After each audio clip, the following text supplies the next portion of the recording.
तो इस वीडियो में हम कवर करेंगे साइंस का मॉडल क्वेश्चन पेपर। तो सबसे पहले हम सेक्शन ए को कवर करते हैं, बात करेंगे हमारे पास पहले क्वेश्चन की। तो ये हमारे पास चूज द करेक्ट आंसर है। तो देखो पहले हम पॉइंट की बात करते हैं। फर्स्ट पॉइंट की यहाँ पे लिखा है which of the following matters does not process definite shape and definite volume. ऐसा मतलब इन चारों में से कौन सा मैटर है, ना तो उसका एक डेफिनेट शेप होता है और ना ही एक डेफिनेट वॉल्यूम होता है। देखो तो जितनी भी सॉलिड चीज़ें ना उन सब के एक शेप भी होंगे और वॉल्यूम भी होंगे। तो हमारे पास क्या है, स्टील भी नहीं है, चॉक भी नहीं है और कैरोसिन भी नहीं है। तो बचा कौन सा हमारे पास, ऑप्शन सी, जो कि हमारे पास ऑक्सीजन है। और गैस का कोई भी ना तो शेप होता है और ना ही वॉल्यूम होता है। ठीक है, चलते हम दूसरे वाले पॉइंट के ऊपर।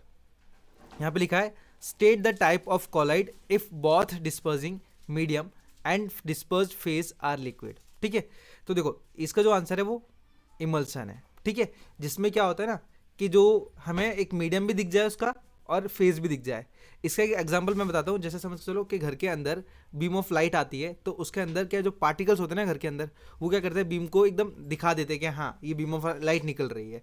ठीक है, तो उसका पाथ दिख जाता है हमारे पास, तो फेज हो गया और एक मीडियम हो गया। ठीक है, तो दोनों के दोनों विजिबल हो जाते हैं, इसी वजह से इसे इमल्सन बोलते हैं।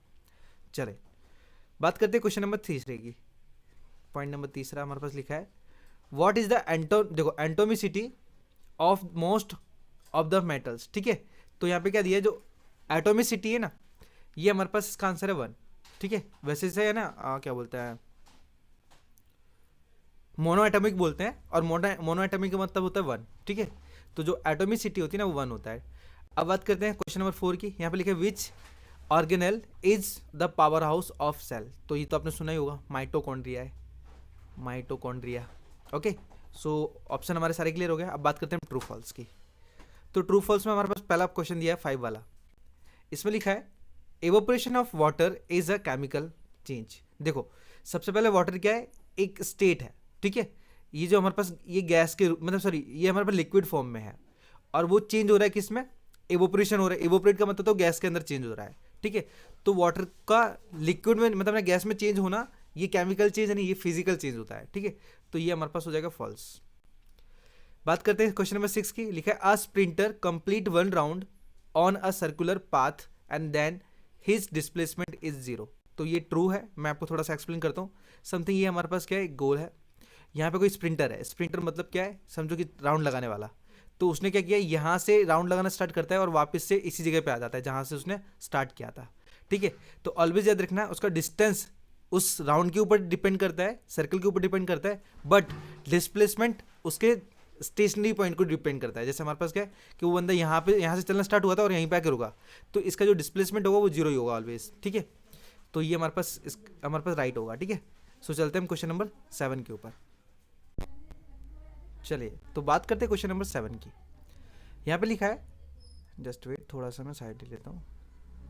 ओके, यहाँ पे हमारे पास दिया गया है the total energy of a free falling object and toward the earth goes on increase. ये फॉल्स है, बिकॉज मैं बताता हूँ। देखो जैसे कोई ऑब्जेक्ट अगर ऊपर से धरती की तरफ आ रहा है, ठीक है ना, अर्थ की तरफ आ रहा है, तो अगर उसके ऊपर कोई एनर्जी है तो उसकी स्पीड बढ़ेगी। बट क्या है ना, जैसे हम ऊपर की तरफ फेंकते हैं तो इससे क्या होता है, धीरे धीरे एनर्जी मतलब ना डाउन हो जाती है, या फिर बोल सकते हैं चली जाती है। जिस वजह से क्या है, जो क्या बोलते हैं ऑब्जेक्ट है वो नीचे धरती की तरफ आएगा ना, वो कांस्टेंट, उसकी जो स्पीड होगी वो कांस्टेंट हो जाएगी। ठीक है, बढ़ेगी नहीं, बल्कि ये ना कांस्टेंट मतलब जैसी है वैसी रहेगी। तो ये इसी वजह से गलत है। एंड नेक्स्ट हमारे पास लिया है bat can produce ultrasonic sound. तो ये परफेक्ट है।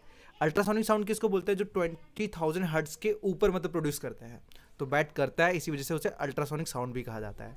ओके, सो आई होप ये आपको ट्रू फॉल्स क्लियर तरीके से आ गए हो। बात करते हैं क्वेश्चन नंबर 8 की। 8 नहीं सॉरी 9। यहाँ पे लिखा है हमारे पास कि ice float on water because the density of ice is, यहाँ पे लेस आएगा। ठीक है, क्योंकि देखो अगर वाटर के ऊपर जैसे हम इसको रखते हैं क्या बोलते हैं आइस को, तो जो वाटर की जो डेंसिटी होगी वो ज़्यादा होगी आइस के कंपैरिजन में। तो आइस हमारे पास लेस होगा। यहाँ पे लिखेंगे less than that of water. Okay, so I hope ये क्लियर हो गया हो। बात करते हैं हम क्वेश्चन नंबर 10 की। So the element denotes by symbol I को आयरन, ये आयरन का सिंबल है। ठीक है, एंड हमारे पास दिया है 1 पास्कल इक्वल टू, देखो इसे हम दो चीज़ों में लिख सकते हैं, दो चीज़ों में सॉरी क्या 10 आएगा यहाँ पे, 10 डायन आता है, 10 डायन। ठीक है, 10 डायन सेंटीमीटर स्क्वायर आता है।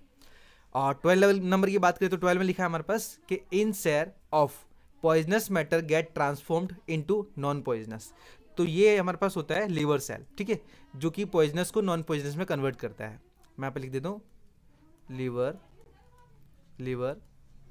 सेल। ओके, तो ये हो जाएगा हमारे पास इसके आंसर्स। बात करते हैं हम शॉर्ट क्वेश्चन की।